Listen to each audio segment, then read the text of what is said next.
ಮುಕ್ತಿಯವರು ನಿಶ್ಚಯವಿದೆ. ಹೊರಗಣ ರೂಪಾದಿ ವಿಷಯವೆಲ್ಲವನ್ನು ಕಣ್ತೆರಪಾಗಿ ಸೆರೆ ಬೇರೆ ಬೇರೆ ಗೋಚರಿಸುವ ಅರಿವೆ ಎಲೆ ಅರಿವೆ ನಿನ್ನ ತೆರನರಿಯೇ ಮುಕ್ತಿಯಾಗುವುದು ನಿಶ್ಚಯವಂತಿಯೇ. ಒಂದರೊಳಗೆ ಒಂದಿಲ್ಲದೆಯ ಮೂರವಸ್ಥೆಯ ನೊಂದದೆ ನಿತ್ಯ ಸಾಕ್ಷಿಕವಾಗಿ ಬೆಳಗುವ ಅರಿವೆ ಎಲೆ ಅರಿವೆ. ನಾನಾತನು ಭಿನ್ನವಾಗಲವರ ಕೂಡೆ ಹಾನಿ ಚಲನೆ ಭೇದ ಇನಿತಿಲ್ಲದೊಪ್ಪುವ ಅರಿವೆ ಎಲೆ ಅರಿವೆ. ದಿನ ಪಕ್ಷ ಮಾಸ ಭೂತಾದಿ ಸಂಘಾದಿ ಎನಿಪ ಕಾಲಗಳು ಖಂಡಿತ ಮಾಗದೊಪ್ಪುವ ಅರಿವೆ ಎಲೆ ಅರಿವೆ. ನಯನ ಮಾನಸ ಜೀವ ತೂರ್ಯ ಈಶ ಬ್ರಹ್ಮಮಯವಾದ ಶಂಭುಲಿಂಗದ ನಿಜವೆನಿಸುವ ಅರಿವೆ ಎಲೆ ಅರಿವೆ ನಿನ್ನ ತೆರನರಿಯೇ ಮುಕ್ತಿಯವುದು ನಿಶ್ಚಯವಂತೆ. ಅರಿವೆ ಎಲೆ ಅರಿವೆ ನಿನ್ನ ತೆರನರಿಯೇ ಮುಕ್ತಿಯವುದು ನಿಶ್ಚಯವಂತೆ. ಅರಿವಿನ ತೆರನ ಅಂದ್ರೆ ಮುಕ್ತಿ ನಿಶ್ಚಯ. ಅರಿವಿಗೆ ಬಂಧನ ಆಗಿಲ್ಲ, ಅರಿವು ಮುಕ್ತನಾಯಿತು. ಆ ಅರಿವು ಇಲ್ದಂಗೆ ಯಾವಾಗ ಆಗೈತಿ ಅಂತ ವಿಚಾರ ಮಾಡಿದರೆ ಯಾವಾಗಲೂ ಇಲ್ದಂಗೆ ಆಗಿಲ್ಲ, ಯಾವಾಗಲೂ ಐತೆ. ಅದಕ್ಕೆ ಅರಿವಿನ ತೆರನ ಅರಿವಂದ್ರೆ ಮುಕ್ತಿ ನಿಶ್ಚಯನ ಐತೆ. ಯಾಕೆ ಅರಿವಿನ ತೆರನ ಅರಿಬೇಕಂದ್ರೆ ನೀ ಅರಿವು ಅದಿ, ನೀನು ಯಾವಾಗ ಇಲ್ದಂಗಾಗಿ ವಿಚಾರ ಮಾಡಿ ನೋಡ್ಕೋ. ಅದಕ್ಕೆ ನಿನ್ನ ಅರಿವಿನ ತೆರನ ಅರ್ದೆ ಅಂದ್ರೆ ಮುಕ್ತಿ ನಿಶ್ಚಯನ ಐತೆ ಅಂತ ಹೇಳ್ತಾರೆ. ಹೊರಗಣ ರೂಪಾದಿ ವಿಷಯವೆಲ್ಲವನ್ನು ಕಣ್ತೆರಪಾಗಿ ತಲೆ ಬೇರೆ ಬೇರೆ ಗೋಚರಿಸುವ ಅರಿವೆ ಎಲೆ ಅರಿವೆ. ಹೊರಗಿನ ರೂಪಾದಿ ವಿಷಯ ವಸ್ತುಗಳನ್ನೆಲ್ಲ ಕಣ್ತೆರಪಾಗಿ ಅಂದ್ರೆ ಬಿಟ್ಟು ಬಿಡದ ಅರಿತೀನಿ, ಯಾವಾಗಲೂ ಅರಿತೀನಿ. ಹೊರಗಿನ ಎಲ್ಲ ಎಚ್ಚರಿಕೆ ಅವಸ್ಥೆಯನ್ನು ಎಲ್ಲವನ್ನು ನೀನು ಬಿಟ್ಟು ಬಿಡದ ಅರಿತಿ. ಶಬ್ದ ಸ್ಪರ್ಶ ರೂಪ ರಸ ಗಂಧ ಇವು 5 ವಿಷಯ ವಸ್ತುಗಳನ್ನ 5 ಇಂದ್ರಿಯ ಸಹಾಯದ ಮುಖಾಂತರ ಬಿಟ್ಟು ಬಿಡದ ನೀನು ಅರಿತಿ. ಅಂದ್ರೆ ಕಣ್ಣದೆರಪಾಗಿ ಅಂದ್ರೆ ಬಿಟ್ಟು ಬಿಡದ. ಕಣ್ಣು ಹೇಗೆ ರೆಪ್ಪಿ ಬಡಿದು ಒಂದು ಕ್ಷಣ ನಿಂತಿಲ್ವೋ ಹಂಗೆ ಬಿಟ್ಟು ಬಿಡದ ನೀನು ಅರಿತಿ. ಅದಕ್ಕೆ ಅರಿವಿನ ತೆರನ ಅರಿವೆ ಅಂದ್ರೆ ಮುಕ್ತಿ ನಿಶ್ಚಯ. ಆ ರೀತಿಯಾಗಿ ನೀ ಇವನ್ನೆಲ್ಲವನ್ನು ಅರಿತಿ ಅಂದ್ರೆ ಅರಿವು ಇದ್ದಾಗ ಅರ್ಲಿಕ್ಕೆ ಅದು ನಡೀತೈತಿ ಅಂತ. ಅದಕ್ಕೆ ಅರಿವಿನ ತೆರನ ಅರಿವೆ ಅಂದ್ರೆ ಮುಕ್ತಿ ನಿಶ್ಚಯನ ಐತಿ ನೋಡು. ಯಾಕಂದ್ರೆ ಅರಿವ ನೀನಂತ ಹೇಳಿದ್ರೆ ನಿನ್ನ ಬಂಧನ ನಿನಗಾಗಿಲ್ಲ, ಅರಿವ ನೀನದಿ. ನಿನಗೆ ಬಂಧನ ಅರಿವಿಗೆ ಬಂಧನ ಇಲ್ಲ ಅಂತ ತಿಳ್ಕೊಂಡೆ ಅಂದ್ರೆ ಅರಿವ ನಾನಲ್ಲ, ನನಗೆ ಬಂಧನ ಆಗೇ ಇಲ್ಲ. ಅದಕ್ಕೆ ಮುಕ್ತಿ ನಿಶ್ಚಯನ ಐತಿ ನೋಡು ಅರಿವಿನ ತೆರನ ಅಂದ್ರೆ. ಹೆಂಗೆ ಅದನ್ನರಿ ಅಂತಂದ್ರೆ ಹೆಂಗೆ ಈ ಹೊರಗಿನ ವಿಷಯಾದಿ ವಸ್ತುಗಳನ್ನ ಹಾಗೆ ಬಿಟ್ಟು ಬಿಡದ ನೀನು ಅವನ ಸಾಕ್ಷಿಯಾಗಿ ನೀನು ಅರಿತಿಯಲ್ಲ, ಹಂಗೆ ಅರಿವು ಅನ್ನೋದು ಯಾವಾಗಲೂ ಐತೆ.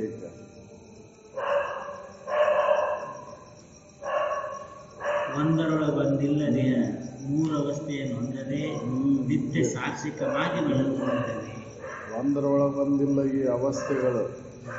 ಎಚ್ಚರ ಕನಸಿನಾಗಿಲ್ಲ, ಕನಸು ಎಚ್ಚರದೊಳಗಿಲ್ಲ.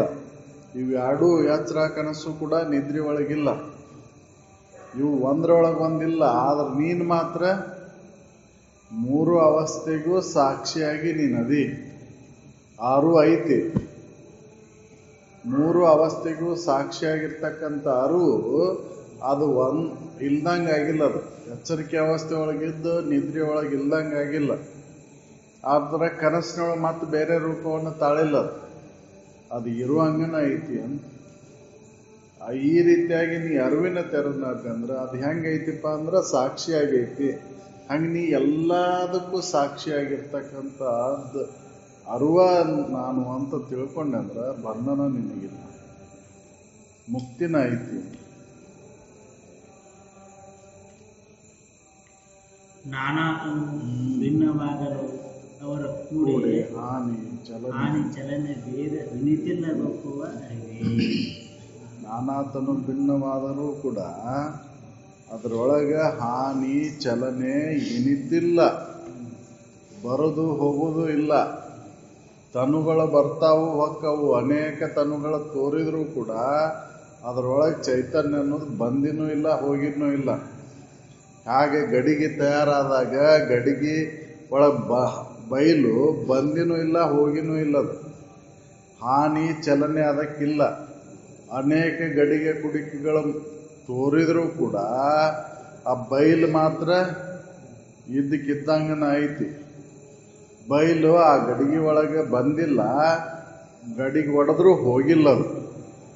ಹಾಗೆ ನಾನಾತನು ಭಿನ್ನವಾಗಲು ಅದರ ಕೂಡೆ ಹಾನಿ ಚಲನೆ ಎನಿತಿಲ್ಲವೇ ಒಪ್ಪುವ.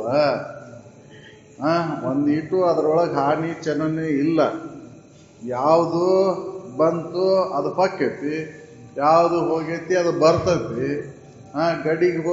ಗಡಿಗೆ ಬಂತು, ಗಡಿಗೆ ಹೊಡಿತು.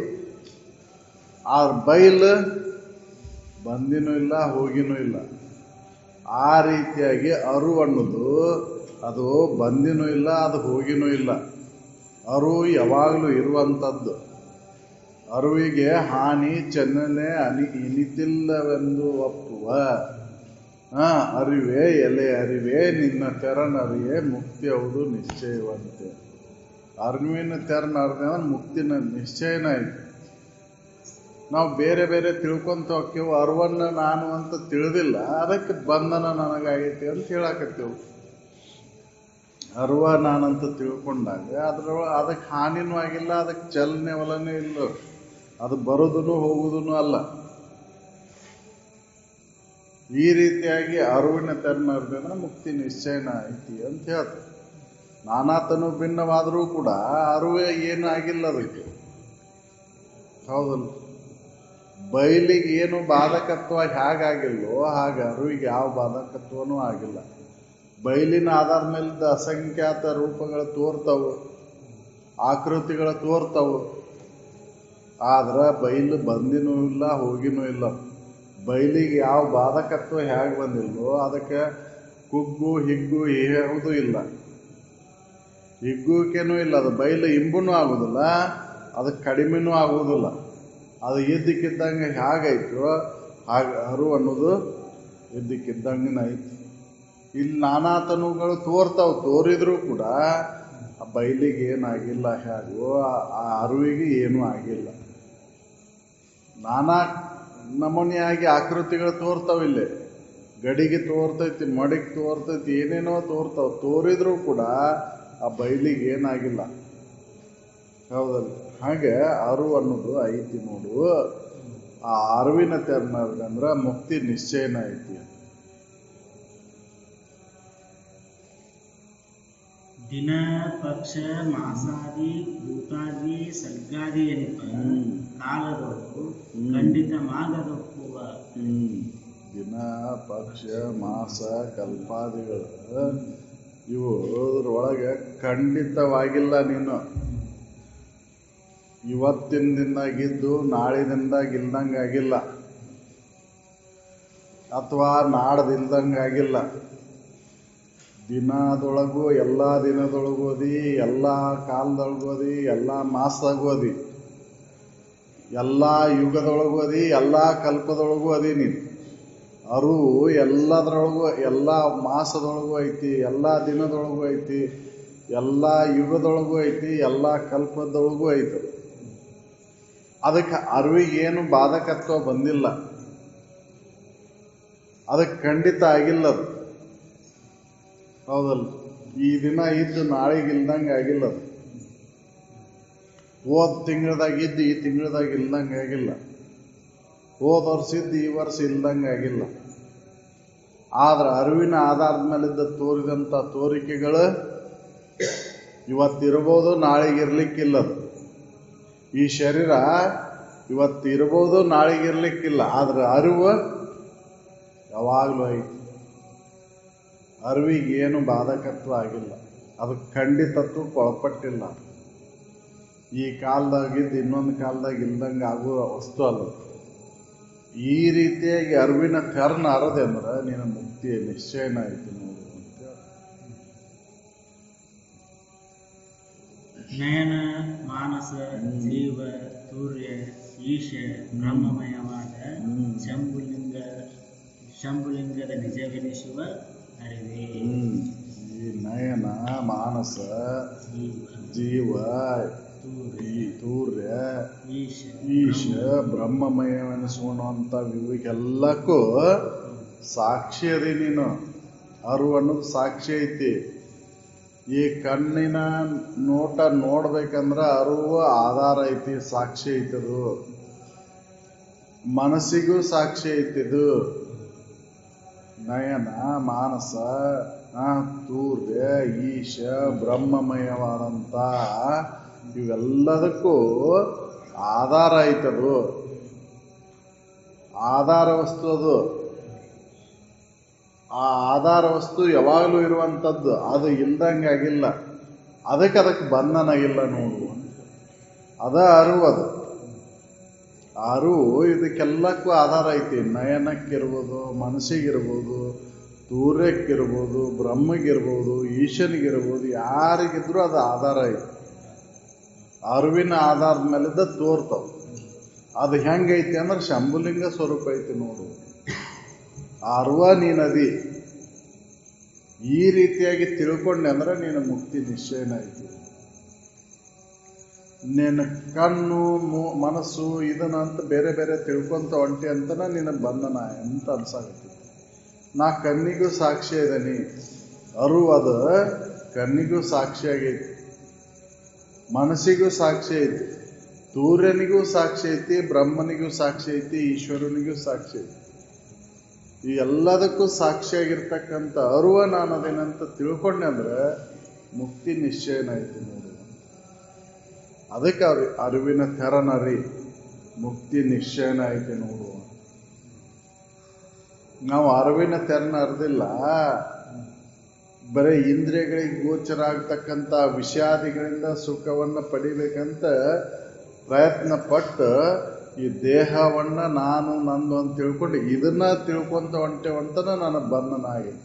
ಯಾಕಂದ್ರೆ ದೇಹ ಇದು ಜಗತ್ತು, ಈ ಎಚ್ಚರಿಕೆ ಅವಸ್ಥೆ ಇವು ಶಾಶ್ವತವಾಗಿಲ್ಲ. ಯಾಕಂದ್ರೆ ಇವು ಒಂದು ಅವಸ್ಥೆ ಒಳಗಿರುವಂಥವು. ಎಚ್ಚರದೊಳಗೆ ಮಾತ್ರ ಇದೈತಿ ಶರೀರ. ಹಾಗೆ ಎಚ್ಚರದೊಳಗೆ ಈ ಜಗತ್ತು ತೋರ್ತದೆ. ಕನಸಿನೊಳಗೆ ಈ ಶರೀರನೂ ಇಲ್ಲ, ಈ ಜಗತ್ತೂ ಇಲ್ಲ. ನಿದ್ದೆ ಒಳಗೆ ಇವು ಎರಡು ಜಡ ಶರೀರನೂ ಇಲ್ಲ, ಸೂಕ್ಷ್ಮ ಶರೀರನೂ ಇಲ್ಲ. ಎರಡೂ ಆ ಜಡ ಜಗತ್ತೂ ಇಲ್ಲ, ಸೂಕ್ಷ್ಮ ಜಗತ್ತೂ ಇಲ್ಲ. ಆದ್ರೆ ಅರಿವು ಮೂರು ಅವಸ್ಥೆಗೂ ಆಧಾರವಾಗಿರುವಂಥದ್ದು. ಈ ರೀತಿಯಾಗಿ ಅರಿವಿನ ತೆರನಾರದೆ ಅಂದ್ರೆ ಮುಕ್ತಿ ನಿಶ್ಚಯನ ಐತಿ ನೋಡು ಅಂತ.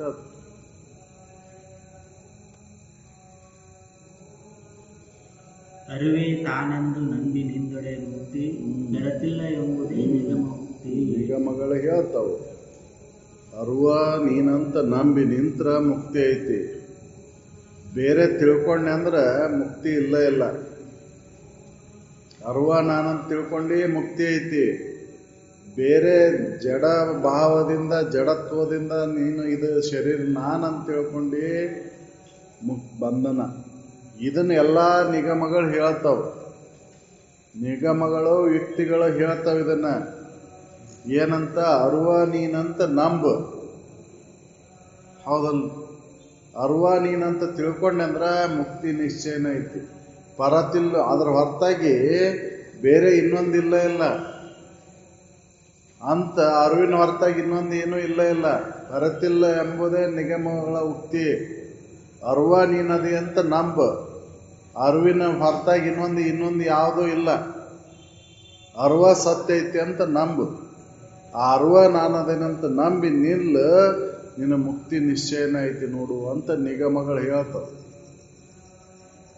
ನಾವು ಆ ನಿಗಮಗಳನ್ನು ಎಲ್ಲಿ ನಂಬೇವು? ನಾವು ನಿಗಮಗಳನ್ನು ನಂಬಿಲ್ಲ. ನಾವು ಯಾರೋ ದಾರಿ ಮೇಲೆ ಹೋಗೋರ ಮಾತು ನಂಬ್ತೇವು. ನಿಗಮಗಳ ಮೇಲಿನ ನಂಬಿಕೆ ಇಲ್ಲ ನಮ್ಗೆ. ಯಾರೋ ಹೇಳಿದ್ದನ್ನು ನಂಬ್ತೇವು.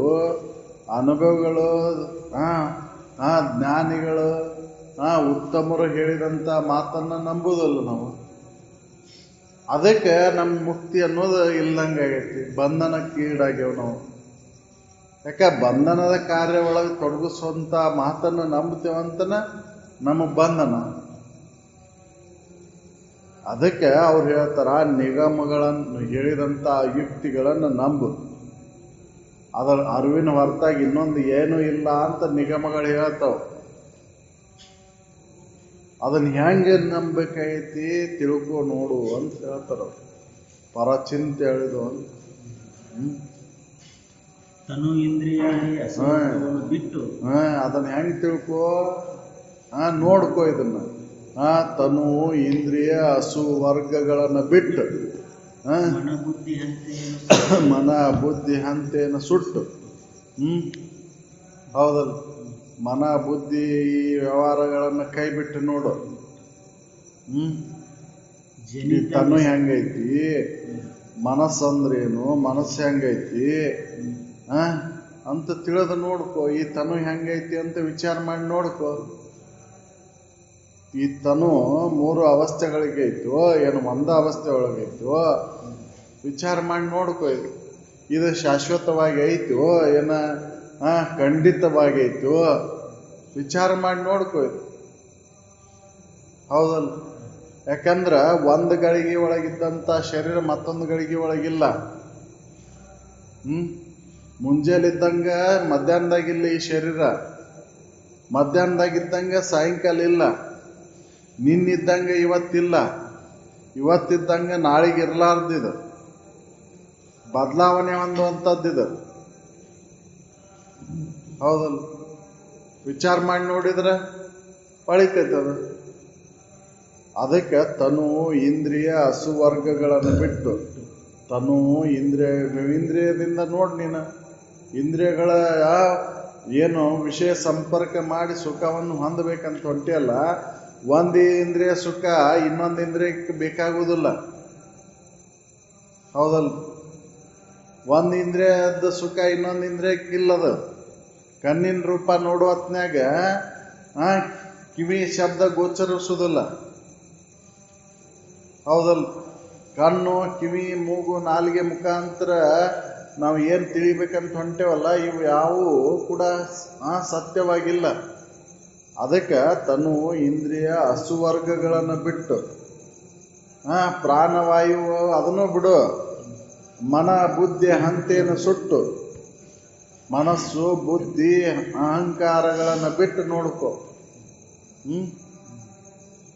ಜನಿತ ಭೂತ ವಿಷಯನ ಬಿಟ್ಟು ಬೇರಿಟ್ಟು ಘನ ನಿರ್ಗುಣಾತ್ಮತೆ ಅಳವಟ್ಟು. ಹೌದಲ್ಲ, ಒಳಗೆ ಜನಿಸ್ತಕ್ಕಂಥ ವಾಸನಾ ರೂಪದಿಂದ ಒಳಗೆ ಜನಿಸ್ತಕ್ಕಂಥ ಅವನ ಎಲ್ಲ ವಾಸನೆಗಳನ್ನು ಕೈ ಬಿಡು. ಜನಿತ ಭೂತ ವಿಷಯಗಳನ್ನ ಬೇರಿಟ್ಟು ಅವನ್ ಬೇರೆ ತೆಗೆದಾಕವನ ಒಳಗೆ ಹೇಳ್ತಾವ, ಪುಟದ್ ಹೇಳ್ತಿರ್ತಾವು. ಜನಿತ ಭೂತ ವಿಷಯಗಳ ಜನನ ಅಲ್ಲಿ ಉದಯಕ್ಕವು, ಅವನ್ ಬಿಟ್ಟು ನೋಡು.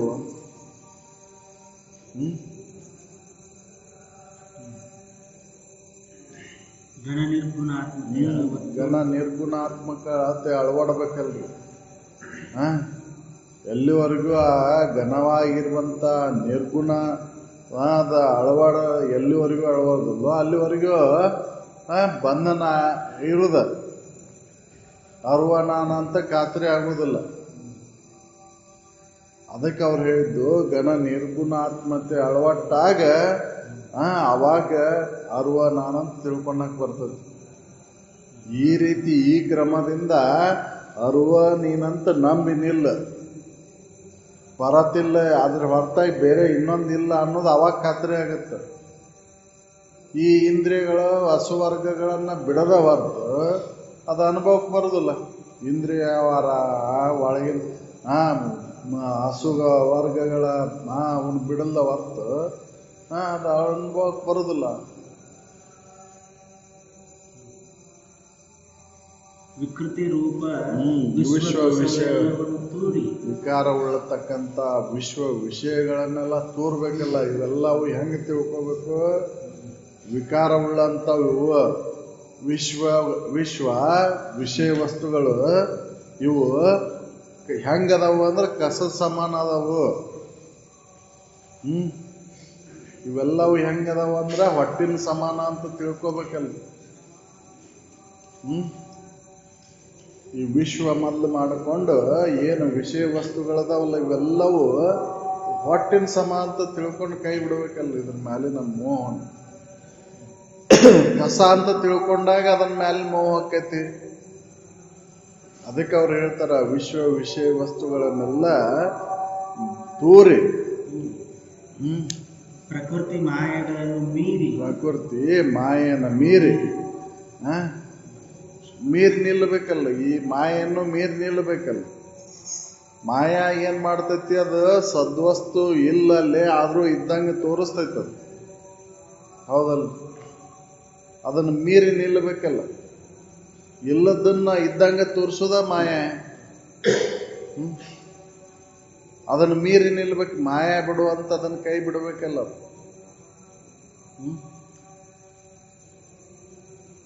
ಸುಕೃತಾದಿ ಕರ್ಮ ವಾಸನ ರಸವಾರಿ. ಮತ್ತ ನೀ ಸುಕೃತಾದಿ ಕರ್ಮ ವಾಸನೆನೂ ಕೂಡ ಅದು ಕೂಡ ವಾಸನೆ ಅಳಿಬೇಕು ಅಂತ. ನಾ ಸುಕೃತಾದಿ ಕರ್ಮಗಳನ್ನು ಮಾಡಿದ್ರು ಮತ್ತು ಜನ್ಮಾಂತರಕ್ಕೆ ಕಾರಣಕ್ಕೈತದ. ಹೌದಲ್ಲ, ಎಷ್ಟೇ ಸುಕೃತದ ಕರ್ಮಗಳನ್ನು ಮಾಡು ಅದ್ರ ಫಲ ಉಣ್ಣಾಕ್ ಬರಬೇಕ, ಮತ್ತೆ ಬಿಡುವುದಿಲ್ಲ ಅದು. ಹೌದಲ್ಲ, ಎಷ್ಟು ಪುಣ್ಯ ನೀನು ವೃದ್ಧಿ ಮಾಡ್ಕೊಂತಿ ಅಷ್ಟು ಅದ್ರ ಫಲ ಉಣ್ಣಬೇಕಾಕೈತಿ. ಅದಕ್ಕೆ ಅವ್ರು ಹೇಳಿದ್ದು, ನಾನು ಪುಣ್ಯದ ಪಾಪದ ಹುಲ್ಲುಬಿಲ್ಲದೆ ಎಂದಿರ್ಪೆನು ನಿಜ ಸುಖದಲ್ಲಿ ಅಂತ. ಇವೆರಡೂ ಯಾಕಂದ್ರೆ ಹುಟ್ಟು ಸಾವುಗಳಿಗೆ ಕಾರಣ ಆಗುವು. ಅದಕ್ಕೆ ಇವ್ನು ಬಿಡ್ಬೇಕಲ್ಲ. ಸುಕೃತಾದಿ ಕರ್ಮ ರಸವಾರಿ, ಅದು ಕೂಡ ಆ ಭಾವನೆನೂ ಕೂಡ ಹೋಗ್ಬೇಕು ಅಂತ, ಅದು ಕೂಡ ಅಳಿಬೇಕು ಅಂತ. ಪುಣ್ಯಕರ್ಮಗಳನ್ನು ಮಾಡಿ ಇನ್ನ ಸ್ವರ್ಗಾದಿ ಸುಖಗಳನ್ನು ಹೊಂದಬೇಕನ್ನುವಂಥ ಅಪೇಕ್ಷೆ ಅದು ಅಳಿಬೇಕಲ್ಲ. ಎಷ್ಟೇ ನೀ ಪುಣ್ಯಕರ್ಮಗಳನ್ನು ಮಾಡಿದ್ರು ಅದನ್ನ ಫಲ ಮತ್ತು ಉಂಡ ತೀರಿಸ್ಬೇಕು. ಅದನ್ನು ಅದು ಬಿಡುವುದಿಲ್ಲ ಅದು. ಹೌದಲ್ಲ, ಅದಕ್ಕೆ ಅದು ಕೂಡ ಬೇಡ ಅಂತ ಬಿಡಬೇಕು. ಅದನ್ನು ಬಿಡಬೇಕು. ಅದನ್ನು ತಿಳಿದ ಮೇಲೆ ಮಾಡೋದು ಅವಶ್ಯನೇ ಇಲ್ಲಲ್ಲ. ಅಪೇಕ್ಷೆ ಅದಕ್ಕೆ. ಅದು ಸುಕೃತಾದಿ ಕರ್ಮಗಳನ್ನು ಮಾಡಿ ಇನ್ನಷ್ಟು ಎದಕ್ಕೆ ಅದನ್ನು ಮಾಡೋದು? ಸುಖ ಹೊಂದಬೇಕು, ವಿಷಯಾದಿಗಳಿಂದನ ಸುಖ ಹೊಂದಬೇಕಂತನ ಮಾಡೋದು. ಹೌದಲ್ಲ, ಅದರಿಂದ ಮತ್ತೆ ಜನ್ಮಾಂತರ ಇರೋದ ಅದು ಕೂಡ ಬೇಡ ನನಗೆ ಅಂತ ಕೈ ಬಿಡಬೇಕಲ್ಲ. ಸುಕೃತಾದಿ ಕರ್ಮ ವಾಸನ ರಸವಾರಿ ಪ್ರಕಟ ಬಿಂದು ಶಿಖರೇ. ಯಾವಾಗ ಪ್ರಕಟ ಬಿಂದು ಶಿಖರವನ್ನು ಏರಿ, ಹೌದಲ್ಲ, ಪ್ರಕಟ ಬಿಂದು ಶಿಖರವನ್ನು ಏರಬೇಕಲ್ಲ.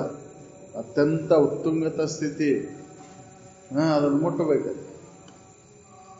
ಪ್ರಕಟ ಬಿಂದು ಶಿಖರವನ್ನು ಏರಿ ಅವಾಗ ಮೆರೆಯುವ ಶಿವಾತ್ಮಕನ ನೀನಾಗುತ್ತಿತ್ತು.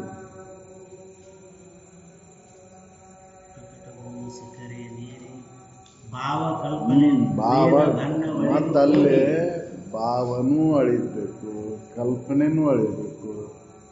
ಅಲ್ಲಿ ಭಾವ ಕಲ್ಪನೆ ಭೇದ ಭಾವಗಳೆಲ್ಲ ದೂರ ಮಾಡಬೇಕಲ್ಲ. ಅಲ್ಲಿ ಭಾವನೆನೂ ಕೂಡ ಅಳಿಬೇಕು, ಕಲ್ಪನೆನೂ ಅಳದಾಗ ಭಾವ ಕಲ್ಪ ಮೀರಿ ಭಾವ ಭೇದ ಬಣ್ಣವಳಿದು ಜೀವತ್ವವನ್ನು ನೆರೆನೀಗಿ ಜೀವಭಾವವನ್ನು ಕಳ್ಕೋಬೇಕಲ್ಲ. ಜೀವತ್ವವನ್ನು ಕಳ್ಕೋಬೇಕು, ಜೀವಭಾವ ಅಳಿಬೇಕು. ಅಲ್ಲಿ ಹೋಗಿ ಕುಂತನು ಮತ್ತೆ ಪ್ರಕಟ ಬಿಂದು ಶಿಖರವನ್ನು ಏರ್ಲೇ ಇಲ್ಲ ಅಂತಂದ್ರೆ ಜೀವತ್ವ ಹಂಗೆ ಇರೋದ. ಜೀವಭಾವ ಹೋಗ್ಬೇಕು. ತೀವಿ ಶಂಭುಲಿಂಗದ ಒಲುಮೆ ಎಚ್ಚರ ಮಾಡಿ ಎಲ್ಲವನ್ನು ದೂರ ಮಾಡಿಕೊಂಡು ಶಂಭುಲಿಂಗದ ನಿಜದ ಎಚ್ಚರ ಆಗ್ಬೇಕಲ್ಲ. ಅಂದ್ರೆ ಅರಿವಿನ ಭಾವ ಅಳವಡಬೇಕು ಅಂತ. ಅರಿವ ನಾನಂತ ನಿಶ್ಚಯವಾದಂಥ ದೃಢ ಜ್ಞಾನ ಆದಾಗ ಅವಾಗ ಮುಕ್ತಿ ಐತಿ ನೋಡು. ಕೈವಲ್ಯ ಪಡೆದವನೇ ಯೋಗಿ. ಅದನ್ನು ಆ ಅರಿವ ನಾನಂತ ನಿಶ್ಚಯ ಜ್ಞಾನವನ್ನು ಮಾಡಿಕೊಂಡು ಅರಿವಿನ ಸ್ಥಿತಿ ಒಳಗೆ ಉಳ್ಕೊಂಡಾಗ ಅವಾಗ ಕೈವಲ್ಯ ಐತಿ. ಅವನ ಯೋಗಿ ನೋಡು. ಕೈವಲ್ಯ ಪಡೆದವನೇ ಯೋಗಿ. ಅರಿವೇ ತಾನೆಂದು ನಂಬಿ ನಿನ್ನಡೆ ಮುಕ್ತಿ ಪರತಿಲ್ಲ ಎಂಬುದೇ ನಿಗಮ. ಅರಿವಿನ ಹೊರತಾಗಿ ಇನ್ನೊಂದು ಯಾವುದೂ ಇಲ್ಲ ಅಂತ ಎಲ್ಲ ನಿಗಮಗಳು ಅದನ್ನ ಹೇಳ್ತಾವೆ. ಆದ್ರೆ ಅದನ್ನು ನಂಬಿಲ್ಲ ನಾವು. ಅರಿವಿನ ಹೊರತ ಜಗತ್ತಿಗೆ ಆಧಾರವಾಗಿರುವಂಥದ್ದು ಅರಿವ ಒಂದೈತೆ, ಅದರ ಹೊರತಾಗಿ ಇನ್ನೊಂದು ಯಾವುದೂ ಇಲ್ಲ. ಅರಿವ ನೀನದಿ ಅಂತ ಎಲ್ಲ ನಿಗಮಗಳು ಎಚ್ಚರಿಸ್ತಾವೆ. ಆದ್ರೆ ಅದನ್ನು ನಂಬಿಲ್ಲ ನಾವು. ಅದಕ್ಕೆ ಹಿಂಗಾಗಿ ಮುಕ್ತಿ ಅನ್ನೋದು ಇಲ್ದಂಗಾಗುತ್ತೆ. ಮುಕ್ತನಾಯ್ತದ ಅರು ಬಂಧನಕ್ಕೆ ಒಳಪಟ್ಟೇ ಇಲ್ಲದ. ಅರು ಯಾವಾಗಲೂ ಐತೆ. ಆದ್ರೆ ಅರಿವಿನ ಮರವೆ ಒಳಗೆ ಬಂಧನಕ್ಕೆ ಒಳಗಾಗ್ಬೋದು. ಅರುವ ನಾನಂತ ನಂಬಿ ನಿಂತಾಗ ಮುಕ್ತಿ ಐತೆ. ಇದನ್ನ ನಿಗಮಗಳು ಹೇಳ್ತಾವ. ಅದಕ್ಕೆ ನಂಬಿ ನಿಲ್ಲಬೇಕಾಗೈತಿ. ಅರುವ ತಾನಂತ ನಂಬಿ ನಿಂದೊಡೆ ಮುಕ್ತಿ ಪರತಿಲ್ಲ ಎಂಬುದೇ ನಿಗಮಗಳ ಉಕ್ತಿ. ಎಲ್ಲ ನಿಗಮಗಳು ಹೇಳಿದ್ದು ಅದನ್ನು ಹೇಳ್ತಾರೆ. ಯಾವ ಮಹಾತ್ಮನು ಬೇರೆ ನಂಬಂತ ಹೇಳಿಲ್ಲ. ಹೌದಲ್ರಿ? ಯಾವ್ದಾರ ಮಹಾತ್ಮ ಹೇಳ್ಯಾನು? ಮಹಾತ್ಮ ಅಲ್ದಾರ ಇನ್ನೊಂದು ಏನಾರ ಹೇಳ್ಯಾರ? ಹೌದಲ್? ಮಹಾತ್ಮ ಏನು ಹೇಳಿಲ್ಲ. ಅರ್ವ ನೀನದಿ ಅಂತ ನಂಬ. ಶರೀರನು ನಂಬಡ, ಈ ಪ್ರಾಣನು ನಂಬಡ, ಬುದ್ಧಿನೂ ನಂಬಡ, ಅಹಂಕಾರನು ನಂಬಡ. ಇವನ್ನ ಯಾಲೂ ನಂಬಕ್ ಹೋಗ್ಬೇಡ ನೀನು. ಇವನ್ನೆಲ್ಲ ಬಿಟ್ಟಾಕ ಅರ್ವ ನೀನಂತ ನಂಬು. ಅವಾಗ ನಿನ್ನ ಮುಕ್ತಿ ಐತಿ ನೋಡು. ಯಾವ್ದಾರ ಮಹಾತ್ಮ ಹೇಳಿದ್ದ ಐತೇನು ಉದಾಹರಣೆ? ಅರು ನೀನಲ್ಲ ಅಂತ ಏನಾರ ಹೇಳ್ಯಾನು? ಬ್ಯಾರೆ ಏನಾರ ನಂಬಂತ ಹೇಳ್ಯಾರನು ಯಾವ್ದಾರ ಮಹಾತ್ಮ? ಹೌದಲ್ಲ? ಸಾಕಷ್ಟು ಮಹಾತ್ಮರು ಆಗಿ ಹೋಗ್ಯಾರಲ್ಲ. ಅವರು ಬೇರೆ ಬೇರೆ ಭಾಷೆ ಒಳಗೆ ಹೇಳಿದ್ರು ಕೂಡ ಅರುವ ನೀನದಿ ಅಂತ ಹೇಳ್ಯಾರ ಅವರು. ಶರೀರ ನೀನಂತೂ ಹೇಳಿಲ್ಲ ಅವರು. ಮನಸ್ಸು ನೀನಂತ ಹೇಳಿಲ್ಲ, ಬುದ್ಧಿ ನೀನಂತ ಹೇಳಿಲ್ಲ. ಅಥವಾ ಬೇರೆ ಜಗತ್ತಿನೊಳಗೆ ಯಾವ್ದಾರ ನಂಬಪ್ಪ ಅಂತ ಹೇಳಿಲ್ಲ ಅವರು. ಅರುವ ನೀನದಿ ಅಂತ ನಂಬು. ಇದನ್ನ ಎಲ್ಲ ನಿಗಮಗಳು ಹೇಳ್ತಾವು. ನಾವು ಅದನ್ನು ನಂಬಿಲ್ಲ. ನಾವು ಶರೀರವನ್ನು ನಂಬೇವು, ವಿಷಯಾದಿ ವಸ್ತುಗಳನ್ನು ನಂಬೇವು, ಇಂದ್ರಿಯ ವ್ಯಾಪಾರದೊಳಗೆ ಸುಖ ಆಯ್ತಂತ ನಂಬೇವು. ಇವೆಲ್ಲವೂ ತೃಣ ಸಮಾನದವು. ಇದರಿಂದ ಸುಖ ಇಲ್ಲ ಅಂತ ಬಿಟ್ಟಿಲ್ಲಲ್ಲ. ಅದಕ್ಕೆ ಅವ್ರು ಹೇಳ್ತಾರ, ಅರುವ ನೀನದಿ ಅಂತ ನಂಬಿ ನಿಲ್ಲು, ಪರತಿಲ್ಲ ಎಂಬುದೇ ನಿಗಮಗಳ ಉಕ್ತಿ ಐತಿ.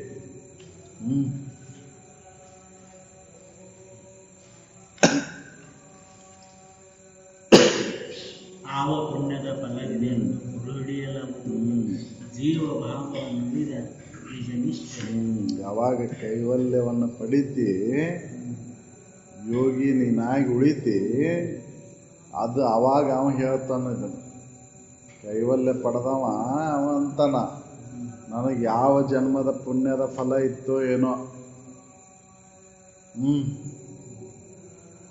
ಎಷ್ಟು ಜನ್ಮದ ಪುಣ್ಯ ಇತ್ತೋ ಏನೋ, ಈಗ ನಾನೀಗ ಈ ಜೀವಭಾವವನ್ನು ಕಳ್ಕೊಂಡು ಪರಮ ಭಾವದೊಳಗೆ ನೆಲೆಯಾಗಿ ನಿಂತಲ್ಲ. ಯಾವ ಜನ್ಮದ ಫಲವಿದ್ದು ಗುರು ಹಿಡಿದು ಅರುವಲಾಗಿ ತಿಳ್ಕೊಂಡೆಲ್ಲ. ನಾನೀಗ ನಾನು ಶರೀರ ಅಲ್ಲ, ನಾ ಸಚ್ಚಿದಾನಂದ ಸ್ವರೂಪನಾದೀನಿ ಅಂತ ತಿಳ್ಕೊಂಡೆಲ್ಲ. ಎಷ್ಟು ಜನ್ಮದ ಪುಣ್ಯ ಇತ್ತು ಏನೋ ಅದು. ಹೌದಲ್ಲ? ಅದನ್ನು ವಿಚಾರ ಮಾಡಿ ನೋಡಿದ್ರೆ ಯಾವ ಜನ್ಮದಂತೂ ಗೊತ್ತು ಮಾಡ್ಕೊಳ್ಳಿಕ್ಕಾಗೋದಿಲ್ಲ ಅದು ಪುಣ್ಯ. ಹೌದಲ್ಲ? ಈಗ ಅದಕ್ಕೆ ನನಗೆ ಎದಕ್ಕೆ ಉಪಯೋಗಕ್ಕೆ ಬಂತದು ಆ ಪುಣ್ಯ?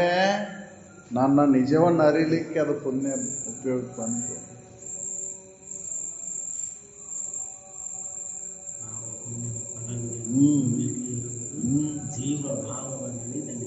ನಿಜ ನಿಷ್ಠೆ ಜೀವಭಾವವನ್ನು ಬಿಟ್ಟು ನಿಜವಾದಂಥ ಇರುವಿನಲ್ಲಿ ನಿಷ್ಠತ್ವ ಉಂಟಾತಲ್ಲ. ಹೌದಲ್ಲ? ನಮ್ಮ ನಿಷ್ಠೆ ಎಲ್ಲೈತಿ ಅಂತಂದ್ರೆ ಶರೀರದ ಮೇಲೆನ ಐತಿ. ಹೌದಲ್ಲ? ಆ ಸಾಕ್ಷಿ ಆದಂಥ ಸಚ್ಚಿದಾನಂದ ಸ್ವರೂಪವಾದಂಥ ಅರುವನಾದಂಥ ಅದರ ಮೇಲೆ ನಿಷ್ಠೆಯನ್ನು ಇಟ್ಟಿಲ್ಲ ನಾವು. ಯಾಕಂದ್ರೆ ಪುಣ್ಯದ ಬಲ ಇಲ್ಲ. ಇದನ್ನು ತಿಳ್ಕೊಂಡಂತವ ಹೇಳ್ತಾನ್ರಿ ಅದನ್ನು. ಕೈವಲ್ಯವನ್ನ ಹೊಂದಿದಂಥ ಸಾಧಕ ಸಿದ್ಧನಾದವ ಹೇಳ್ತಾನ, ಯಾವ ಜನ್ಮದ ಪುಣ್ಯದ ಫಲವಿದೆಂದು ಗುರಿ ಹಿಡಿಯಲು ಅರುವಲಾಗಿ ಜೀವಭಾವ ನಳೆದು ನಿಜನಿಷ್ಠೆಯಲ್ಲಿ ಉಳ್ಕೊಂಡಲ್ಲ ನಾನು. ಎಷ್ಟು ಜನ್ಮದ ಪುಣ್ಯದ ಫಲ ಇತ್ತು. ಅದಕ್ಕೆ ಪುಣ್ಯ ಕರ್ಮಗಳನ್ನು ಎದಕ್ಕೆ ಮಾಡು ಅಂತಂದ್ರೆ ನಿನ್ನನ್ನು ನೀ ತಿಳ್ಕೊಂಡಾಕ ಮಾಡು. ಯಾವುದೇ ಒಂದು ಅಪೇಕ್ಷೆಯನ್ನು ಇಟ್ಟುಕೊಂಡು ವಿಷಯಾದಿಗಳ ಅಪೇಕ್ಷೆ ಇಟ್ಕೊಂಡು ಪುಣ್ಯ ಕರ್ಮಗಳನ್ನು ಮಾಡಕ್ಕೆ ಹೋಗಬೇಡ. ನಿನ್ನ ನಿಜವನ್ನು ಅರಿಯ ಸಲುವಾಗಿ, ಅಜ್ಞಾನವನ್ನು ಕಳ್ಕೊಳ್ಳೋ ಸಲುವಾಗಿ ಯಾವುದೇ ಫಲಾಪೇಕ್ಷೆಗಳನ್ನ ಇಟ್ಟುಕೊಳ್ಳಾರ್ದ ನಿನ್ನ ಜೀವಿಗಳನ್ನು ಸಂತೋಷಗೊಳಿಸು. ಆ ಪುಣ್ಯ ಮಾತ್ರ, ಅದರಿಂದ ಮಾತ್ರ ನಿನ್ನ ನಿಜವನ್ನು ಅರಿಲಿಕ್ಕೆ ಬರ್ತೈತಿ. ಹೌದಲ್ಲ? ವಿಷಯಾದಿಗಳನ್ನು ಅಪೇಕ್ಷೆ ಇಟ್ಟುಕೊಂಡು ನೀನು ಪುಣ್ಯ ಕರ್ಮಗಳನ್ನು ಮಾಡಿದ್ರೆ ಮತ್ತೆ ಜನ್ಮಾಂತರ ತಿರುಗಬೇಕಾಗ್ತೈತಿ. ಅದಕ್ಕೆ ಅವನು ಹೇಳ್ತಾನ, ಅರ್ಧಂತವ ನಿಜ ನಿಷ್ಠೆಯಲ್ಲಿ ಉಳಿದಂತವ ಹೇಳ್ತಾನ್ರಿ ಇದು.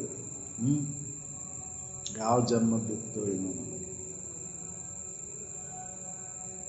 ಅರಸು ನರ್ತಕಿ ತಾಳದಾರಿ ಸೂರ್ಯಗಳನ್ನು ಆವರಿಸಿ ಬೆಳಗುವ ಕನ್ನಡರಿಯ ಸೊಡರಂತೆ ನೆರೆದ ತಮ್ಮು ಬುದ್ಧೇಂದ್ರಿಯಾದಿ ವಿಷಯಗಳನ್ನ ಜನ ಸಾಕ್ಷಿಕ ಚಿತ್ತು ತಾನೆಂಬ ಸುಖವ. ನಾನು ಹಿಂದೆ ಏನು ತಿಳ್ಕೊಂಡಿದ್ದೆ? ಶರೀರ, ಇಂದ್ರಿಯಗಳು, ಅಹಂಕಾರ ಇವ ಸತ್ಯ ಅಂತ ತಿಳ್ಕೊಂಡಿದ್ದೆ. ಇದಕ್ಕೆ ಆಧಾರವಾಗಿರುವಂಥ ಸಾಕ್ಷಿ ಚಿತ್ತ ನಾನಂತ ಈಗ ತಿಳ್ಕೊಂಡೆ. ಹೇಗೈತೆ ಅಂತಂದ್ರೆ ಅದು ಸಾಕ್ಷಿ ಚಿತ್ತ ನಾಟಕದ ರಂಗದೆಡೆ ಬೆಳಗುವ ಸೊಡರಿನಂತೆ. ಅದು ನಾಟಕ ರಂಗದೊಳಗೆ ಹ್ಯಾಂಗೆ ಬೆಳಗಾಕತ್ತೈತದು, ಎಲ್ಲರಿಗೂ ಒಂದೇ ರೀತಿಯಾಗಿ ಬರ್ತೈತಿ, ಬೆಳಗಾಕತ್ತೈತದು. ಯಾರಿಗೆ? ತಾಳದಾರಿ, ನರ್ತಕಿ, ಸೂತ್ರಧಾರಿಗೆ ಒಂದೇ ರೀತಿಯಾಗಿ ಹೇಗೆ ಬೆಳಗಾಕತ್ತೈತಲ್ಲದು, ಹಾಗೆ ಇಲ್ಲಿ ನೆರೆದಂಥ ಮನಸ್ಸು, ಬುದ್ಧಿ ಇವದಕ್ಕೆಲ್ಲಕ್ಕೂ ಆಧಾರವಾಗಿ ಐತದು. ಅದು ಸಾಕ್ಷಿ ಚಿತ್ತದು ಬೇರೆ ಐತದು ಅಂತೀಗ ತಿಳ್ಕೊಂಡೆಲ್ಲ. ಇದು ಯಾವ ಜನ್ಮದ ಪುಣ್ಯ ಇದು? ಇಷ್ಟು ದಿನ ನಾ ತಿಳ್ಕೊಂಡಿದ್ದೇನು? ಮನಸ್ಸು, ಅಹಂಕಾರ, ಬುದ್ಧಿ ಇವ ಸತ್ಯ ಅಂತ ತಿಳ್ಕೊಂಡಿದ್ದೆ. ಇದಕ್ಕೆ ಆಧಾರವಾಗಿರುವಂಥ ಸಾಕ್ಷಿ ಅದು ಚಿತ್ತ ಸ್ವರೂಪ, ಅದು ಬೇರೆ ಐತಿ ಅಂತ ಈಗ ತಿಳಿತದು. ಹೇಗಂದ್ರೆ ನಾಟಕದ ರಂಗದೊಳಗೆ ಬೆಳಗುವಂಥ ಅದು ದೀಪ ಎಲ್ಲದಕ್ಕೂ ಆಧಾರ ಹೇಗೈತಲ್ಲ, ಅಲ್ಲಿ ಪಾತ್ರಧಾರಿಗೂ ಆಧಾರ ಇದೈತಿ, ನರ್ತನ ಮಾಡುವಂಗೂ ಅದ ಆಧಾರ ಐತಿ, ಸೂತ್ರಧಾರಿಗೂ ಅದ ಆಧಾರ ಐತಿ. ಅದರ ಆಧಾರ ಇಲ್ಲ ಅಂದ್ರೆ ಇವ್ರದ್ದು ಏನೂ ಕಾಣೋದಿಲ್ಲ. ಹೌದಲ್ಲ? ಆ ಬೆಳಕನ್ನ ತೆಗೆದು ಬಿಟ್ರ, ದೀಪವನ್ನ ತೆಗೆದು ಬಿಟ್ರ ಇವ್ರದ್ದು ಏನು ನರ್ತನ ಮಾಡಿದ್ದು ಕಾಣೋದಿಲ್ಲ. ಹೌದಲ್ಲ? ಇವ್ ಸೂತ್ರಧಾರಿನದು ಕಾಣೋದಿಲ್ಲ, ತಾಳದಾರಿನೂ ಕಾಣೋದಿಲ್ಲ. ಹಾಗೆ ನೆರೆದ ಅಹಮ್ಮು ಮನ ಬುದ್ಧಿ ಇವಕ್ಕೆಲ್ಲಕ್ಕೂ ಆಧಾರ ಏನೈತಿಪ್ಪ ಅಂತಂದ್ರೆ ಅದು ಸಾಕ್ಷಿ ಚಿತ್ತ. ಸಾಕ್ಷಿ ಆದಂಥ ಅರು ಚಿದ್ರೂಪ ವಸ್ತು ಬೇರೆ ಐತದ, ಇದಕ್ಕೆ ಆಧಾರವಾಗಿ ಐತದ, ಇದ್ರೊಳಗೆ ಸಿಲುಕಿಲ್ಲದ ಅಂತ ಈಗ ತಿಳ್ಕೊಂಡೆಲ್ಲ ನಾನು. ಯಾವ ಜನ್ಮದ ಪುಣ್ಯ ಇತ್ತು ಈ ತಿಳುವಳಿಕೆ ಮೂಡಬೇಕಾದ್ರೆ ಅನೇಕ ಜನ್ಮದ ಪುಣ್ಯದ ಫಲ ಇದ್ರೆ ಮಾತ್ರ ಸಾಧ್ಯ ಐತಿ. ಇಲ್ಲಾಂದ್ರೆ ಗುರುಗಳು ಹೇಳೇ ಹೇಳ್ತಾರ, ಅರುವ ನೀನದಿ ಅಂತ ಹೇಳ್ತಾರ. ಸದ್ರೂಪ ಚಿದ್ರೂಪ ಆನಂದ ರೂಪ ಅಂತ ಪರಿಪೂರ್ಣ ವಸ್ತುನ ನೀನದೀಪ ಅಂತ ಹೇಳ್ತಾರ. ಹೇಳಿದ್ರು ಅದು ತಿಳಿಬೇಕಲ್ಲ. ತಿಳಿಬೇಕಂದ್ರೆ ಅನೇಕ ಜನ್ಮದ ಪುಣ್ಯದ ಫಲ ಐತಿ. ಅದಕ್ಕೆ ಈಗ ಪುಣ್ಯದ ಫಲ ಇಲ್ಲ ಅಂತ ಬಿಡಾಕ್ ಹೋಗ್ಬೇಡ್ರಿ. ಈಗ ಪುಣ್ಯ ಕರ್ಮಗಳನ್ನು ಮಾಡ್ರಿ, ಪುಣ್ಯ ಕಾರ್ಯಗಳನ್ನು ಮಾಡ್ರಿ, ಇದು ಮುಂದೆ ಉಪಯೋಗಕ್ಕೆ ಬರ್ತೈತಿ ಅಂತ ಹೇಳಿದ್ರು. ಯಾಕಂದ್ರೆ ಮನುಷ್ಯ ಜನ್ಮದ ಬಂದು ಮಾಡಿದಂಥ ಪುಣ್ಯದ ಫಲದಿಂದ ಮಾತ್ರ ಅದನ್ನು ತಿಳ್ಕೊಳಕ್ ಬರ್ತೈತಿ. ಇತರ ಜನ್ಮ ರಾಶಿ ಒಳಗೆ ಮಾಡಿದಂಥ ಪುಣ್ಯದ ಫಲ ಅದು ಉನ್ನತ ಜನ್ಮವನ್ನು ಪಡಿಲಿಕ್ಕೆ ಮಾತ್ರ. ಇದು ಮನುಷ್ಯ ಜನ್ಮದಾಗ ಮಾಡಿದ ಪುಣ್ಯದ ಫಲದಿಂದ ಮಾತ್ರ ತಿಳ್ಕೊಳಕ್ ಬರ್ತೈತಿ. ಹೌದಲ್ಲ? ಯಾಕೆ ಉತ್ತರೋತ್ತರವಾಗಿ ಅರಿವು ನಾನಂತ ತಿಳ್ಕೊಳ್ಳಿಕ್ಕೆ ಇದು ಪುಣ್ಯ ಬೇಕು ಅಂತ. ಮತ್ತು ವಿಷಾದಿಗಳ ಫಲಾಪೇಕ್ಷೆಗಳನ್ನ ಇಟ್ಕೊಂಡು ಮಾಡಿದೆ ಅಂದ್ರೆ ಸಿಗ್ಬೋದು, ವಿಷಾದಿಗಳ ಸಿಗ್ಬೋದು. ಆದ್ರೆ ಅದರಿಂದ ಜನ್ಮಾಂತರಗಳನ್ನು ಹೊಂದಬೇಕಾಗೈತಿ. ಅದಕ್ಕೆ ಪುಣ್ಯವನ್ನೇ ಮಾಡುವಂತ. ಯಾವುದೇ ಫಲಾಪೇಕ್ಷೆಗಳನ್ನ ಇಟ್ಕೊಂಡು ಮಾಡಕ್ಕೆ ಹೋಗಬೇಡಿ. ಮುಂದಾದ ಸಿಗಲಿ, ನನಗೀದ ಸಿಗಲಿ, ಇನ್ನಷ್ಟು ಅಷ್ಟ ಐಶ್ವರ್ಯಗಳು ಸಿಗಲಿ ಅಂತ ಮಾಡಕ್ಕೆ ಹೋಗಬೇಡ. ನಿನ್ನ ಕರ್ತವ್ಯನು ಯಾವ ಫಲಾಪೇಕ್ಷೆಗಳನ್ನ ಇಟ್ಕೋಬೇಡ. ಹಂಗ ಜೀವಿಗಳಿಗೆ ಸಹಾಯ ಮಾಡು. ಫಲಾಪೇಕ್ಷೆಗಳನ್ನ ಇಟ್ಕೊಂಡು ಮಾಡಿದೆ ಅಂದ್ರೆ ಆ ಫಲ ಮತ್ತೆ ಉಣ್ಣಕ್ಕೆ ಬರಬೇಕಾಕೈತಿ. ಹೌದು, ಇನ್ನೊಬ್ರಿಗೆ ಸಹಾಯ ಮಾಡೋದು ಮುಂದೆ ಉಪಯೋಗಕ್ಕೆ ಬರ್ತಾನ ಅಂತ ಸಹಾಯ ಮಾಡೋದಲ್ಲ. ಹೌದಲ್ಲ? ಅವನು ಉಪಯೋಗಕ್ಕೆ ಬಂದರ ಬರಲಿ, ಬಿಟ್ಟರ ಬಿಡಲಿ, ನನ್ನ ಕರ್ತವ್ಯ ಆ ಕಷ್ಟದೊಳಗಿರುವಂಥವನಿಗೆ ಸಹಾಯ ಮಾಡೋದಷ್ಟೆ. ಅವನಿಂದ ನನ್ನ ಮುಂದೆ ಲಾಭ ಆಕೈತಿ ಇದನ್ನು ವಿಚಾರ ಮಾಡೋಂಗಿಲ್ಲ. ನಾವು ಇದನ್ನು ಅವ್ನು ನನಗೇನು ಎದಕ್ಕೆ ಉಪಯೋಗ ಬರ್ತಾನ, ಮುಂದೆ ಎದಕ್ಕಾರ ಉಪಯೋಗ ಬರ್ತಾನೋ ಇಲ್ಲೋ ಅನ್ನೋದನ್ನ ನೋಡಿ ನಾವು ಸಹಾಯ ಮಾಡ್ತೇವೆ. ಹೌದಲ್ಲ? ಇಲ್ಲ ಅಂದ್ರೆ ಸಹಾಯ ಮಾಡಕ್ಕೆ ಹೋಗೋದಿಲ್ಲ ನಾವು. ನಮಗೇನು ಉಪಯೋಗ ಐತಿ? ಅದನ್ನು ಮಾಡೋದ್ರಿಂದ ನಮಗೇನು ಉಪಯೋಗ ಐತಿ? ನೀನು ದೊಡ್ಡ ಉಪಯೋಗ ಐತಿ ಮುಂದೆ. ಈಗ ಸಹಾಯ ಮಾಡಿದಂದ್ರೆ ಮುಂದೆ ದೊಡ್ಡದು ಉಪಯೋಗ ಐತಿ. ಹೌದಲ್ರಿ? ಅವ ಮುಂದೆ ಉಪಯೋಗ ಬರ್ತಾನಂತ ನೀ ಸಹಾಯ ಮಾಡಿದ ಮತ್ತೆ ಅವನ ಋಣ ತೀರ್ಸಕ್ಕೆ ಬರಬೇಕಾಕೈತಿ ನೀನು. ಹೌದಲ್ಲ? ಅದಕ್ಕೆ ಅದನ್ನು ಮಾಡಕ್ಕೆ ಹೋಗ್ಬೇಡ. ಯಾವ ಫಲಾಪೇಕ್ಷೆಗಳನ್ನು ಇಟ್ಕೋಬೇಡ ಇಲ್ಲಿ. ಮುಂದೆ ಸಹಾಯನಾರ ಮಾಡಲಿ, ಬಿಟ್ಟರೆ ಬಿಡಲಿ, ಅದನ್ನು ನೀನು ಇಚ್ಛೆ ಇಟ್ಕೋಬೇಡ.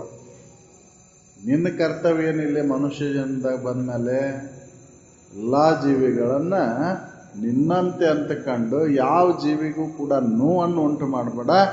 ನಿನ್ನ ಶರೀರದಿಂದ ಆದರೂ ಶರೀರದಿಂದ ಸಹಾಯ ಮಾಡು, ವಾಣಿಯಿಂದ ಆದರೂ ವಾಣಿಯಿಂದ ಸಹಾಯ ಮಾಡು.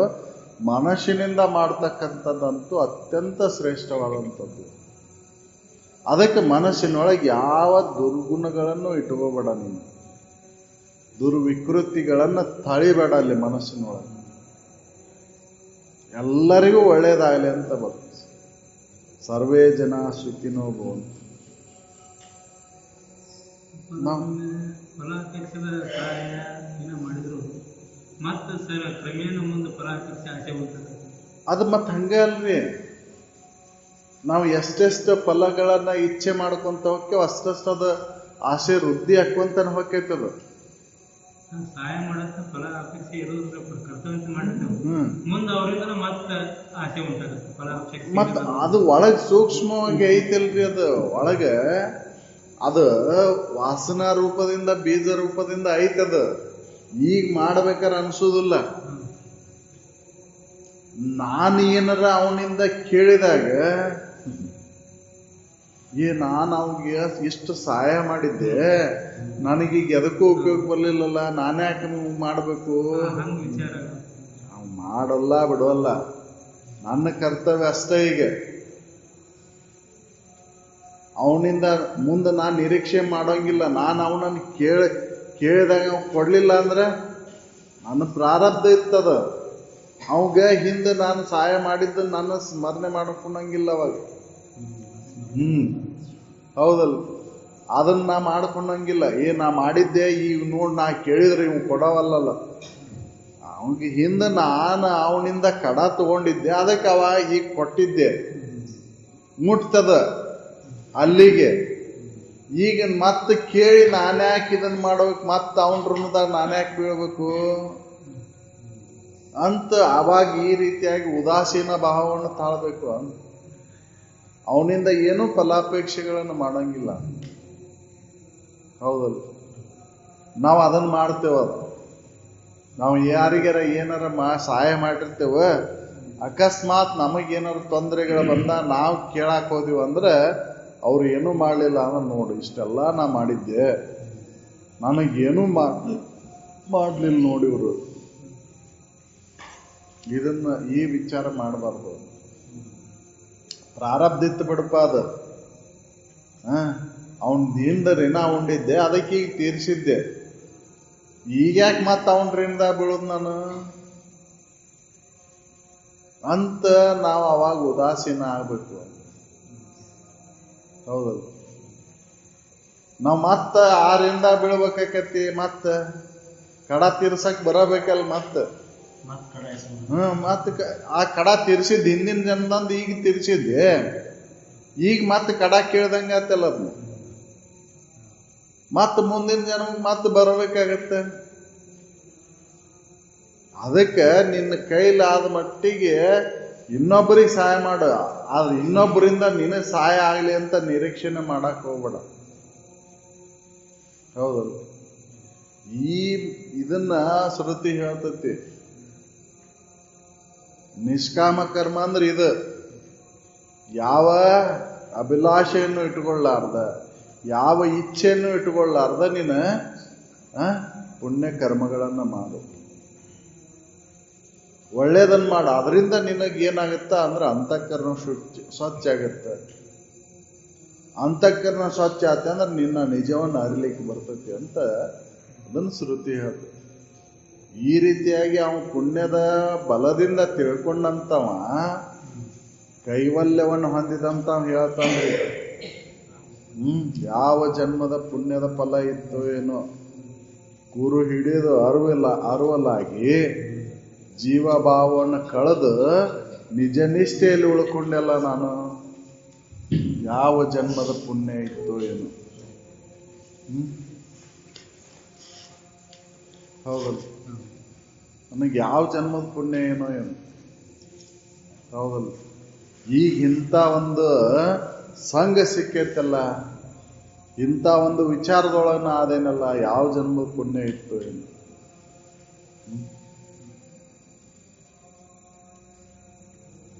ಮನೆಯ ಕಂಡಿಗಳು ದಿನ ಕಿರಣದಲ್ಲಿ ಕರ್ಣವನ್ನು ಚಲಿಸಿ ನೇಸರವು ಚಲಿಸಿದಂತೆ ಜನನಾದಿ ವಿಕೃತಿ ಜೀವನಿಗೆ ತೆಳೆದೊಡೆ ತೋರಿದ ತನಗೆ ನಿಜವಲ್ಲವೆಂದರಿದ ಪರಿಣಾಮ. ಅಜ್ಞಾನದ ಅವಸ್ಥೆ ಒಳಗೆ ಹೇಳಿದ್ದೆ ಅದನ್ನ. ಅಜ್ಞಾನದ ಕಾಲದೊಳಗೆ ಏನು ಹೇಳಿದ್ದೀವು, ಮನೆ ಕಿಂಡಿ ಒಳಗೆ ಕರವನ್ನ ಚಲಿಸಿದ್ರೆ ನೇಸರನ್ನ ಚಲಿಸ್ದಂಗಾಗಿತ್ತು. ಕಿರಣಗಳ ಕಿಂಡಿ ಒಳಗೆ ಬಿದ್ದಾಗ ಕೈ ಚಲನೆ ವಲನೆ ಮಾಡಿದ್ರೆ ಆ ಕಿರಣಕ್ಕೆ ಅಡ್ಡಿ ಹಿಡೋದು ಚಲನೆ ವಲನೆ ಮಾಡಿದ್ರೆ ಏನಾಕಿತ್ತು, ಸೂರ್ಯನ ಓಡಾಡ್ದಂಗೆ ಅನಿಸ್ತಿತ್ತ. ಯಾವಾಗ ಸಣ್ಣ ಅಜ್ಞಾನದ ಅವಸ್ಥೆ ಒಳಗೆ. ಹೌದಲ್ಲ, ಬಸ್ನ್ಯಾಗ ಕುಂತಾಗ ಬಸ್ ಹೋಗಾಕತ್ತಂದ್ರ ಗಿಡನ ಓಡಾಕತ್ತೇವ ಅಂತಿದ್ವು. ಬಸ್ ಓಡಾಕತ್ತೈತೆ ಅಂತ ಹೇಳ್ತಿದ್ದಿಲ್ಲ, ಗಿಡ ಓಡಾಕತ್ತೇವ ಅಂತ ಹೇಳ್ತಿದ್ವಿ ಅವಾಗ. ಯಾವಾಗ? ಅಜ್ಞಾನದ ಅವಸ್ಥೆನಾಗಿಲ್ಲ, ಸಣ್ಣ ಹುಡುಗರಿದ್ದಾಗ ತಿಳಿದಿದ್ದಿಲ್ಲ ಅವಾಗ. ಹಂಗ ಇಲ್ಲಿ ಅಜ್ಞಾನದ ಕಾಲದೊಳಗೆ ಜನನಾದಿ ವಿಕೃತಿಗಳು ಜೀವನಿಗೆ ತಿಳಿದೊಡೆ ನನಗೆ ಆಗೈತಿ, ಹುಟ್ಟಿದವನ್ ನಾನು ಸಾಯೋನ್ ನಾನು ಅಂತ ತಿಳ್ಕೊಂಡಿದ್ದೆ ಅಜ್ಞಾನ ಕಾಲದೊಳಗೆ. ಈಗ ಯಾವ ಜನ್ಮದ ಪುಣ್ಯನೋ ಏನೋ ಇವು ಜನ್ಮಾದಿ ವಿಕೃತಿಗಳ ಜೀವನಿಗೆ ತೋರಿದ್ರೂ ಕೂಡ ನನಗೇನಾಗಿಲ್ಲ. ನಾನು ಹುಟ್ಟೋವನು ಅಲ್ಲ, ಸಾಯೋವನು ಅಲ್ಲ, ನಾನು ಯಾವಾಗಲೂ ಇರುವಂಥ ಸದ್ವಸ್ತುನ ಅದೇನಂತ ತಿಳ್ಕೊಂಡಲ್ಲ. ಇದನ್ನು ನಾನು ಯಾವ ಜನ್ಮದ ಪುಣ್ಯ ಇತ್ತು ಏನು? ಹೌದು, ಹೇಳ್ತಿದ್ದೀವಿಲ್ರಿ ಗಾಡಿ ಒಳಗೆ ಅವಾಗ ಒಮ್ಮೆ ಯಾವಾಗಾರ ಒಮ್ಮೆ ಹತ್ತಿದಾಗ ಬಸ್ನಾಗ ಹತ್ತಿದಾಗ ಏನಂತಿದ್ದೀವು? ಗಿಡ ಓಡಾಕತ್ತೇವ ಅಂತಿದ್ದೀವಿ. ಈಗೇನು ಬಿಡ್ರಿ, ಹುಟ್ಟಿದ ಕೂಡಲೇ ನಾವು ಗಾಡಿ ಒಳಗೆ ಅಡ್ಡಾಡ್ತಾರ, ಅವಾಗ ಅಡ್ಡಾಡಿದ್ದಿದ್ದಿಲ್ಲ. ಹೌದಲ್ಲ? ಅವಾಗ ಏನಂತೀವ? ಮೊದಲೇ ಸರಿ ಬಸ್ನಾಗ ಹತ್ತಿದ ಕೂಡಲೇ ಬಸ್ ಓಡಾಕತ್ ಕೂಡಲೇ ಗಿಡನ ಓಡಾಕತ್ತೇವ ಅಂತ ಅಂದಿದ್ವು ಅಜ್ಞಾನ ಕಾಲದೊಳಗೆ. ಹಂಗೆ ಈಗ ಅಜ್ಞಾನದ ಅವಸ್ಥೆ ಒಳಗೆ ಏನು ಅಂದಿದ್ವು? ಜನ್ಮಾದಿ ವಿಕೃತಿಗಳ ಜೀವನಿಗೆ ತೋರಿದ ಕೂಡಲೇನ ನಾನ ಹುಟ್ಟುತ್ತೇನೆ, ನಾನ ಸಾಯ್ತೇನೆ, ಹ್ಯಾಂಗ ಸಾಯ್ಲು ಅಂತ ದುಃಖ ಆಕತ್ತಿತ್ತು. ಆದ್ರೆ ಈ ನಿಜವನ್ನು ನಾ ತಿಳ್ಕೊಂಡೆಲ್ಲ. ಈ ಜನನಾದಿ ವಿಕೃತಿಗಳು ಜೀವನಿಗೆ ತೋರಿದ್ರು ಕೂಡ ನನಗೇನಾಗಿಲ್ಲಪ್ಪ, ನಾನು ಇರೋ ಹಂಗನಾದೇನೆ ಅಂತ ತಿಳ್ಕೊಂಡೆಲ್ಲ. ಇದು ಯಾವ ಜನ್ಮದ ಪುಣ್ಯ ಇತ್ತು ಏನು? ಮತ್ತು ಉದಾಹರಣೆ ಹೇಳ್ತಾರೆ ಅವರು, ಬೆಳಗು ಕತ್ತಲೆಯನ್ನು ತೊಳೆದೊಡೆ ಆಗಸದ ನಿರ್ಮಲವು ಅಳಿಯದಂತೆ. ಆಗ ಅದು ಶುದ್ಧ ಇದ್ದು ಆಗಸದ ನಿರ್ಮಲತ್ವಕ್ಕೇನು ಭಂಗ ಆಗಿಲ್ಲ. ಬೆಳಕು ಕತ್ಲಾದರೂ ಕೂಡ ಆಗಸ ಮಲಿನತ್ವಕ್ಕೆ ಒಳಗಾಗಿಲ್ಲ. ಬೆಳಕಾದ ಕೂಡಲೇ ಅದು ಸ್ವಚ್ಛ ಆಗಲಿಲ್ಲ, ಕತ್ಲಾದ ಕೂಡಲೇ ಅದಕ್ಕೆ ಮಲಿನತ್ವ ಬರಲಿಲ್ಲ. ಕತ್ಲದಾಗೂ ಅದು ನಿರ್ಮಲನ ಐತಿ. ಹೌದಲ್ಲ? ಬಯಲಿಗೆ ಏನು ಹತ್ತೇ ಇಲ್ಲ, ಅದಕ್ಕೆ ಕತ್ಲದ್ದು ಹತ್ತಿಲ್ಲ, ಬೆಳಕಿಂದು ಹತ್ತಿಲ್ಲ. ಹೌದಲ್ಲ? ಅದು ನಿರ್ಮಲನ ಐತಿ ಅದು. ಹಾಗೆ ಇದು ಏನ ಆದರೂ ಕೂಡ ನನ್ನ ಶುದ್ಧ ಅದೇನೆ. ಬೆಳಗು ಕತ್ತಲೆಗಳನ್ನು ತಳೆದೊಡೆ ಆಗಸದ ನಿರ್ಮಲವಾಗಿದೆ ತೋರ್ಪ ಅರಿವು ಮರೆವೇಗಳ ಬಳಕೆ ಆಶ್ರಯವೆನಿಸಿ. ಅರಿವಾದ್ರೆ ಏನು, ಮರೆವಾದ್ರೆ ಏನು? ಆ ಅರಿವು ಮರೆವಿಗೆ ಆಶ್ರಯವಾದಂಥ ಇರು ನಾನದೇನೆ ಅಂತ ತಿಳಿದೆಲ್ಲ ನನಗೆ. ಇದು ಯಾವ ಜನ್ಮದ ಪುಣ್ಯ ಇತ್ತು ಏನು? ಬೆರಸದ ಅವಿರಳ ಶಂಭುಲಿಂಗದ ತಾನಾದ ಆ ಅರುವ ನಾನು ಅದೇನಂತ ತಿಳ್ಕೊಂಡೆಲ್ಲ. ಇದ್ರ ಅರಿವು ಮರೆವರೊಳಗೆ ಬೆರಕೆ ಆಗಿಲ್ಲ ಅದು. ಆ ಇರುವಿಕೆ ಅರಿವಿನೊಳಗೂ ಬೆರಕೆ ಆಗಿಲ್ಲ, ಮರವೆ ಒಳಗೂ ಬೆರಕೆ ಆಗಿಲ್ಲ. ಅರಿವು ಮರವೆಗೆ ಆಧಾರವಾಗಿರುವಂಥ ಇರು ನಾನು ಅದೇನೆ. ಅವಿರಳವಾದಂಥ ಶಂಭುಲಿಂಗ ಸ್ವರೂಪನ ನಾದನೇನಂತ ತಿಳಿದಲ್ಲ ನನಗೆ ಯಾವ ಜನ್ಮದ ಪುಣ್ಯ ಇತ್ತು. ಈ ತಿಳುವಳಿಕೆ ಬರಬೇಕಂದ್ರೆ ಪುಣ್ಯದ ಬಲ ಜೋರಿರಬೇಕು. ಅದಕ್ಕೆ ಪುಣ್ಯವನ್ನೇ ಮಾಡುವಂತ. ನಾವು ಅಪೇಕ್ಷೆ ಇಟ್ಕೊಂಡು ಮಾಡಿದಂಥ ಪುಣ್ಯ ಮತ್ತು ಜನ್ಮಾಂತರಕ್ಕೆ ಕಾರಣ ಆಗುತ್ತೆ. ಹೌದಲ್ಲ? ಸಕಾಮ ಪುಣ್ಯ ಜನ್ಮಾಂತರಕ್ಕೆ ಕಾರಣ ಆದ್ರೆ ನಿಷ್ಕಾಮ ಪುಣ್ಯ ಬಂಧನದಿಂದ ಬಿಡುಗಡೆಗೆ ಕಾರಣ ಆಕೈತಿ. ಆದ್ರೆ ನಿಷ್ಕಾಮ ಅಂದ್ರೆ ಅಲ್ಲಿ ಏನಿರಬೇಕು ಅಂತಂದ್ರೆ ಒಂದು ಇಚ್ಛೆ ಐತಿ, ಸದಇಚ್ಛೆ ಐತಲ್ಲಿ. ಸದಇಚ್ಛೆ ಜನ್ಮಾಂತರದಿಂದ ದೂರ ಮಾಡ್ತತಿ ಅಂತ. ಹೌದಲ್ಲ? ಕಾಮ ಇಲ್ಲದ ಕರ್ಮ ನಡೆಯುವುದಿಲ್ಲ. ಹೌದಲ್ಲ? ನಿಷ್ಕಾಮ ಪುಣ್ಯ ಅನ್ನೋದು ಇಲ್ಲ. ಹೌದಲ್ರಿ? ನಿಷ್ಕಾಮ ಅನ್ನೋದಿಲ್ಲ, ತೆಗೆಯೋದು. ನಿಷ್ಕಾಮ್ ಅನ್ನೋದು ಇಲ್ಲ ನಿಷ್ಕಾಮ್ ಆದ್ಮೇಲೆ ಕರ್ಮ ಎಲ್ಲಿ ನಡೀತೈತ್ರಿ? ಕಾಮದಿಂದನ ಕರ್ಮ. ಅದು ಕಾಮ ಸಕಾಮ ಒಂದು, ಸದಿಚ್ಛೆ ಒಂದು, ದುರಿಚ್ಛೆ ಒಂದು. ಇವು ವಿಷಯಾದಿಗಳ ಬಗ್ಗೆ ಆಸೆ ಇಟ್ಕೊಂಡು ಮಾಡಿದ್ರೆ ಅದು ದುರಿಚ್ಛೆ ಆಗುತ್ತೆ. ಸದಿಚ್ಛೆ ಅಂದ್ರೆ ಅದು ಆ ಸದ್ಗತಿಯನ್ನು ಹೊಂದಬೇಕನ್ನುವಂಥ ಇಚ್ಛೆ. ಸದ್ಗತಿಯ ಆಸೆ ತನ್ನಳು ಉರಿಯದೆ. ಸದ್ಗತಿ ಆಸೆ ಬರಬೇಕಲ್ಲ. ಎಂದ ಮುಕ್ತಾಗೇನು ಅನ್ನುವಂಥ ಇಚ್ಛೆ ಉದಯ ಆದಾಗೆ ಅವಾಗ ಪುಣ್ಯದ ಕರ್ಮಗಳನ್ನು ಮಾಡ್ತಾನ. ಹೌದಲ್ಲ? ಸದಿಚ್ಛೆ ಬರದ ಹೊರ್ತು ಈ ವಿಷಯದ ಇಚ್ಛೆ ಏನದಲ್ಲ, ಇದು ದುರಿಚ್ಛೆನ ಅಂತ.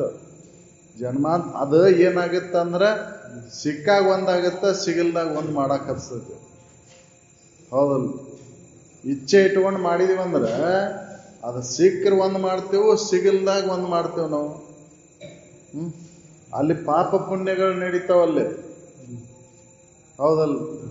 ಆದ್ರೆ ಇದರಿಂದ ಸದಿ ಇಚ್ಛೆಯಿಂದ ಏನಾಗುತ್ತೆ ಅಂದ್ರೆ ಪುಣ್ಯ ವೃದ್ಧಿ ಆಗುತ್ತೆ.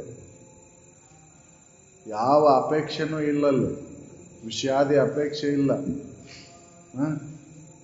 ಹೌದಲ್ಲ? ನಾ ಮುಕ್ತನಾಗಬೇಕನ್ನುವಂಥ ಒಂದೇ ಇಚ್ಛೆ.